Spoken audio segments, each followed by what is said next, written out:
Good morning, everyone. Thank you guys for coming. This is a very, very exciting day for us here at the Tampa Police Department.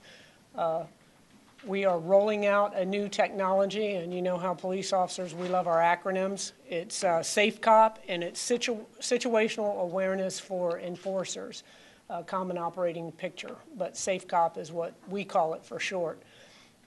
And as everyone knows, we're very, very proud of our crime reduction here in the city, and we tout it whenever given the opportunity. And we have reduced crime in the city of Tampa by over 64% over the last 9 years. Again, we're very, very proud of that. That has come through the hard work of the men and women of the Tampa Police Department in cooperation with the community. The community is into making their neighborhoods safe with the assistance of the police department, and they have stepped up to the plate just in an unbelievable fashion. It has been very, very wonderful. Also, here in the Tampa Police Department in the city of Tampa, there is no such thing as a minor crime. We investigate everything from beginning to end with a sense of urgency. We don't take reports and refer them up. Officers investigate from beginning to end. So we have done a very good job, but recently, in the recent past, we kind of hit a plateau, and we thought, what can we do to take our crime fight to the next level? And that's where Assistant Chief John Bennett came in. He came up with the idea to utilize technology. Okay, we make that decision, now what are we going to do?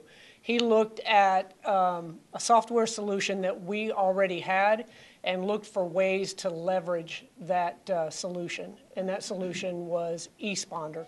And that's a product that we have used. We purchased that through our Urban Area Security Initiative, UASI program, some years back. The developer of that is Mr. Rob Wolf, and I think he is part of the Tampa Police Department family.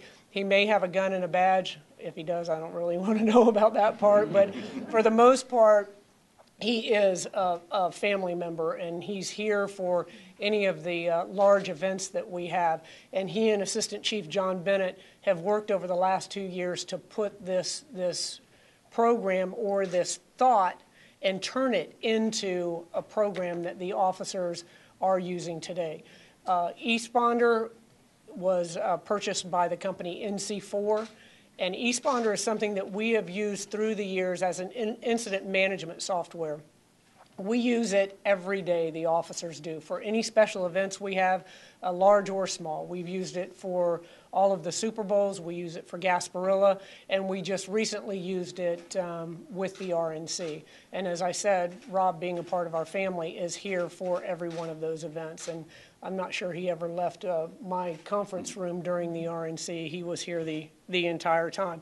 So they looked at what they could do to develop that eSponder into a tool that could be used for the everyday crime fight.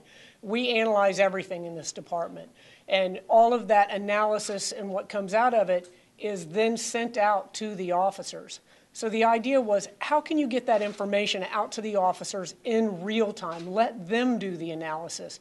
And that's where SAFECOP came in. And what SAFECOP, and I'll give you just an overview of it because Assistant Chief John Bennett is going to give you a demonstration of it in just a minute. But every officer has it available on their computers. And it is a mapping system where the officers can go to a map and they can look at all the crime in the city, or they can go all the way down to their particular zone of responsibility and all the way down to grids. They can search in that for all past crime. They can do overlays of sexual offenders, habitual offenders, juvenile offenders. They can look at the date, the time, the type of crime, the method of operation. Any of that information they can search through that map.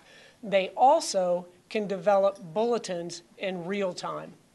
And in the past, as I said before, information, the officers or detectives would get information that would go through an analysis process, synthesized down, and put out in a bulletin, which could take days to do. Now the officers can do that in real time, and you'll hear a real-time success story of how that has occurred. But that was wonderful as well, the ability to do those bulletins in real time and to search past bulletins. Also, an element of it that has been very, very successful is a blog. In the past, police officers have lived off of what we call zone folders. And you put memos in there, this is what happened, these are the crimes that are going on, this is this is what's occurring in my zone of responsibility. It's somewhat archaic and it's very, very slow. This is a blog for the officers where they can go on and in real time communicate with each other about the criminals in their area, the crimes that have occurred, any information they're getting from sources out on the street. All of that information is entered into this blog, and it's something that the new, the younger officers are used to working with, and it allows them to get that real-time information and to share information with everyone. Now, the short-term success of this, we implemented this just prior to the RNC, and as everyone is aware, we didn't take any of our patrol resources off of the street for the RNC. But we did have a reduction of over 20% in our latent investigators, our detectives, and our analysts. But by using this SAFECOP solution, we were able to reduce crime by 26% in the city during the RNC.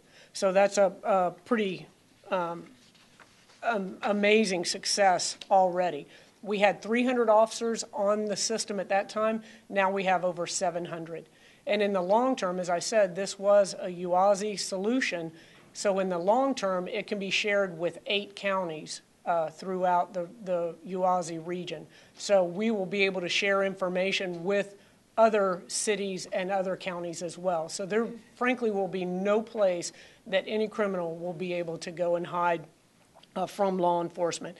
And before I talk about this specific case, I can't emphasize enough the hard work of Assistant Chief John Bennett and Rob Wolf, the two of them working together to put this solution and develop it for the use of the officers. This will revolutionize the way we do policing in the city of Tampa, and it's because of their hard work and tenacity that the officers have this tool to use today. So I really appreciate the hard work that you guys have put into this. Now, just a few days ago, we have a burglary to an office building, the 100 block of West Kennedy. And I'll have the victim actually talk about that particular incident. But what occurred there was video. Everybody these days has video. The problem comes in trying to transmit or translate that video into a useful product for the officers. And that usually involves a few days. You have to have a detective come out. They have to figure out what kind of video system it is, and they have to try to download that into a usable format for the officers. So the officers respond to 100 West Kennedy to investigate this burglary. They look at the video that has a picture of the suspect. The officer takes a photograph from that video, emails it to himself, develops a bulletin immediately through SAFECOP, puts that out to every officer in the city of Tampa. Within 2 hours, ROC officers, our Rapid Offender Control Squads, see a guy down at 20th in Nebraska wearing the same outfit. They pull him over, talk to him, doesn't have a real good story. He ends up taking out what he has in his pocket, and there's a set of keys. And the keys were taken in this burglary. The officer at the scene takes a photograph of the keys, sends them to the victim, and the victim says, yes, those are my keys. Now, this individual had a master key to that business, so he could have come back and burglarized that again. And what we know in law enforcement is nobody does one burglary. Those are pattern crimes, and if individuals are doing one, they're doing 20. So we got this guy off of the street within 2 hours, and we're able to relay that information to the victim. So that was just one of the success stories of many to come in the near future. And now I'm going to have Mr. Gerard Scalvo. He was the victim, and he's going to come up and just give you a real-life testimonial of the success of SAFECOP. Gerard? Thank you. Good morning. Good morning. Tuesday morning, I had arrived at my office building. Unbeknownst, that I would walk in and find that my office had been burglarized. I had found out that they had pushed in the air conditioner from my office and climbed in through there and began to ransack my facility. Upon further investigation, they had taken some personal audio-video equipment and an undisclosed amount of cash and a set of master keys from my office. I immediately called Tampa Police Department. They sent a squad out, and they sent 2 units. They investigated. They sent forensics out to do fingerprints and photographs. And I also showed them my video equipment that I had in my property. And they began to look over the time frame from the time I left at 4 o'clock, from 4 o'clock until 8:45 the following morning. They sit there and steel framed a picture, and they sit there and took a picture of it, and they said, we're going to sit there and put this on the new SAFECOP system. And I had gotten a phone call later on in the afternoon stating that they had found someone that matched the description, and they had a set of keys on them. And the officer did send me a photograph of the keys, of which I still have in my possession. And I did identify them, and they said, yes, we've got them. So I want to thank the police department for all their expert work that they've done and the expediency of the way they've done it. All right, Thank you very much. Thanks. All right, Mr. Scalvo received no compensation for that testimonial other than the burglar was caught. So we love those stories. And now I'd like to introduce my friend and our business partner, Rob Wolf, to talk about the system. Thank you, Chief. Good morning. It's approximately about 2 years ago that Assistant Chief Bennett asked me about taking our technology and making it everyday use for crime fighting. And we began to talk about and learn about the business of policing. Coming from a technology company, you take a look at things, and I look at it through the technology lens. How can we apply technology?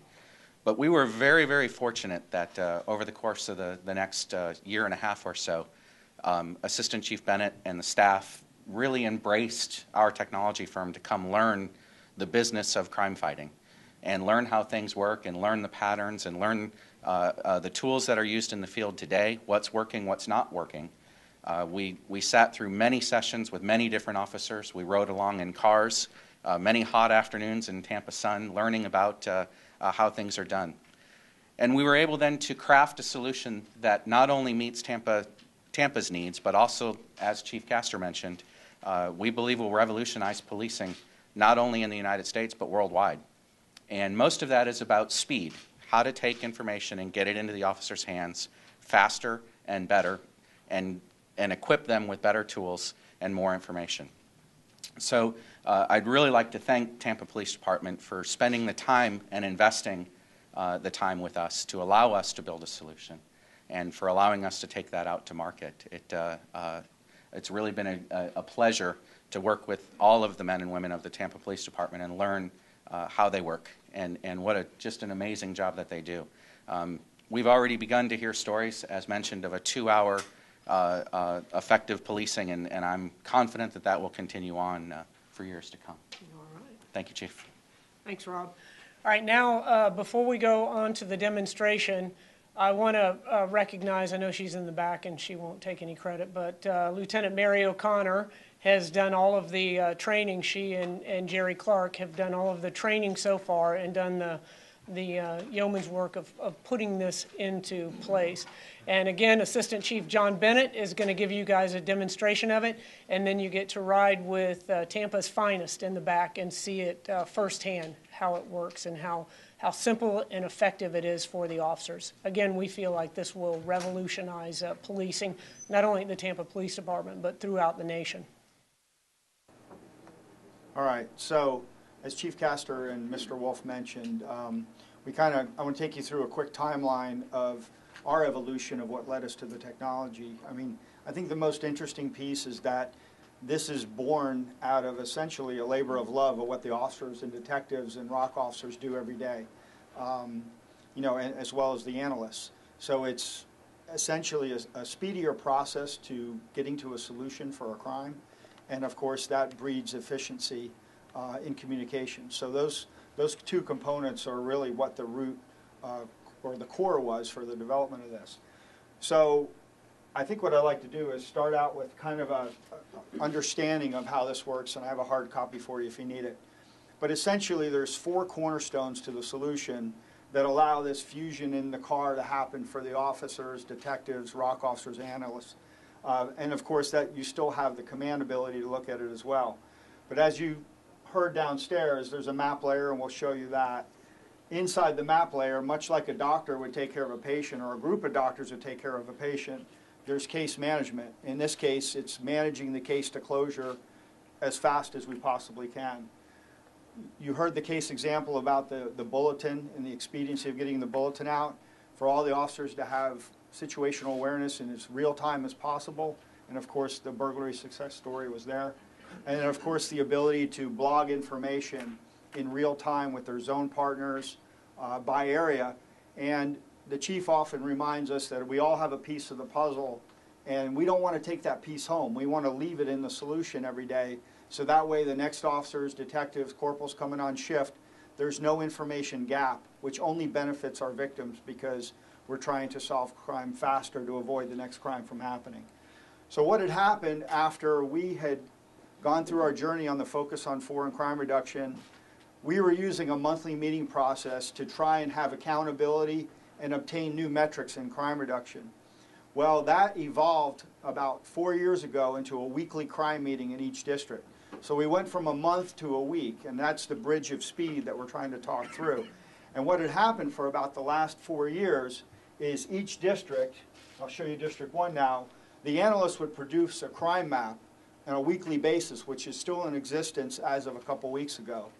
And every detective and every ROC officer would talk about every single crime on that map as an opportunity to crowdsource a chance to solve that crime for the victim. And they would be sharing information on a weekly basis. Not that they didn't share information on a daily basis, but this was a think tank on how to try and solve every crime that happened in the last 7 days. And same thing would happen in District 2 on a different day of the week, and the other districts would come and listen to their information and look for things that were happening between their borders.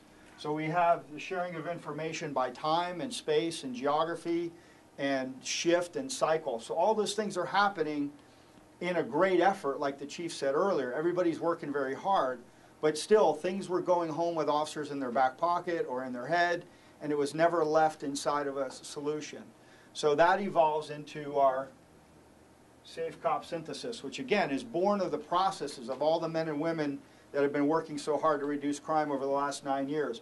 This is a way for them to work smarter, communicate more efficiently, all to benefit the victim and potentially future victims of solving crime. So when an officer logs on to the solution, those 4 cornerstones we see are essentially up on the top. They can go to the map, and then they can zoom into whatever district they work in. So if Mr. Wolf will just click on one of the districts, you can see how it zooms right into their area. That's important because as you see when you drive around with them today, you know, they have to pay attention to driving too. It can't be all manipulating a computer. But so they can bring up and zoom right into their area. The chief talked about zooming even more. They can go down to the grid level, which we have 240 grids in the city, and those grids make zones and districts and sectors. So that if they want to zoom into a certain area, they have the ability to do that with just a click of a button. As they go to validate a crime, and what we mean by validation is if you get dispatched to a burglary, when you get there, you confirm it is a burglary. Because it's very important that our officers, detectives, analysts, everybody trying to solve a crime only spends time on those things that, you know, are going to make sense. Sometimes they're a civil matter. It's not necessarily a crime. Once it's validated, the officer can immediately put that crime on the map. Instead of the past where we would wait 7 days for the records management cycle to process the crime, the analyst would take it, harvest it, put it on a map, and then we'd have a meeting about it. And 7 days is fast in the world of crime fighting. But if you can do that in real time, moment by moment, essentially we're having a meeting every minute virtually in this in-car fusion. So as Mr. Wolf just showed you, he brought up a few validated offenses, and the icons can demonstrate what type of crime we're looking at. Each officer then can go and dive into that crime through a link.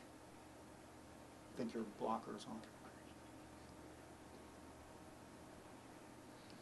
And as that officer dives into that crime, so if one officer originates the offense and then his or her shift partner comes in on the next shift, or if they're on their days off, and there's no lag of information.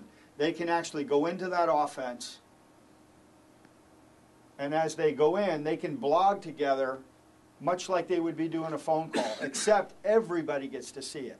So if there's a known offender that they're looking at, or if they haven't done a neighborhood survey yet, two things happen here. One, they're sharing information, and secondly, more efficiently, they're avoiding redundancies. Because if I didn't leave a note saying I did this, then somebody may double that work, and it may not be necessary. So all that adds to efficiency in crime fighting, which benefits the officers, the supervisors, the detectives, and the analysts, because now we're not wasting any valuable time because everybody knows what everybody has done. As you move to the blog category, as we talked about earlier, actually go into the list view. The blogs can be shown on the map so you can get geospatial understanding, or you can go into a list format. The officers can sort it by district, sector, zone, or grid as small or as large as they want to see. And they can start looking for information. And I'll tell you from the words of Lieutenant O'Connor already, they're saying the common statement is they're filling this up. They're putting a lot of information in here at a real fast pace. So we know by the energy of the officers that are now in the solution that it's working to our delight. Over here, there's keywords that the officers can click on. Those keywords can change sizes based on blogging energy, if you will. If an officer sees something that has value and the word is larger in this space, they can say that that's what's going on predominantly in their area, and they could click on that. They can look at blogs that have been recently updated, and of course they can generate their own blog at any given time and give it a geographical position inside the solution so other people can either zero in on it by geography or zoom out and have an understanding of what's going on citywide. Beyond this, they can make a bulletin, as we mentioned earlier. What will happen is you'll see the different types of bulletins. In the past, an officer would have to go hunt through his or her email and look for a bulletin that was sent out. And as hard as everybody works, it's very difficult to go sorting through your email between all of the administrative messages that are in there as compared to all the crime fighting messages. Now all the crime bulletins are in one location. They don't have to hunt and peck for a bulletin. The beauty of this is they have ability to search the entire site in the upper right corner. So if anything at all was in there that they remembered from 3 months ago, they could type that word in there and would bring them to a list of possible matches. So they don't have to go and hunt and peck through their email and then not even have the ability to search their email for that bulletin. And a lot of times things happen very fast on the street. You heard the success story about the burglary being solved within a couple hours. The root of that success is the ability to take that picture off of the video and having the suspect still in the same exact clothing as what they saw in the burglary. That's the type of speed that we're talking about, is information sharing speed, because they were able to produce a bulletin right there during the investigation. In the past, what would happen is, even the most diligent process, an officer would go to that scene, they would either try and download the video, and even the good ones may try, speedier ones would use a smartphone and take a picture, still have to send it through another process to get the bulletin made. That bulletin would come out by email, and then you'd have to sort through the email to see it there. Now by working in one common operating picture, which is the back end of the acronym, they can see everything in real time as it's made. So it's just a great opportunity for us to have crime fighting efficiency for the officers and the community and everybody out there doing the latent investigation and the analytical work. So again, it's built from their processes. This is not something that we went and tried to find off the shelf and try and retrofit it to the way the department works. This is a product of how they've worked for the past 9 years. And we're very pleased that they had that much process going on, and now it's time to give them something back and allow them to work in a platform to make their life and job easier. We think it'll have a accelerant on even how we've been doing crime fighting. And as the chief mentioned, we try and reinvent ourselves all the time to make sure we don't hit a plateau in crime reduction. Now, somewhere out there will be, a bottom to crime fighting, either in the city or nationwide. We just don't want to find that bottom yet. We want to keep going for the sake of the community. And now when the officers do their community-oriented policing, they can actually put information in. We get a lot of information, as the chief mentioned, from our partnerships. Officers know their citizens, they know their neighborhood watch folks. Now they have essentially a blog space to talk about things that they share from the community information as well as in between each other while they're working out on the street. It also gives the managers all the way up to the chief an example to come on. When I log on, no matter where I'm at, whether it's work or home, I can go to the blog space or the bulletin space, and I can have a crystal clear understanding of what's going on now. I don't have to wait till crime fighting meeting day to see what's going on. I can look at it immediately. You know, how many crimes are going on out there, what kind of patterns we're working on, how energized the solutions are inside the system. So all these things give a barometer of health for the agency and the community from the managerial commander-in-chief level.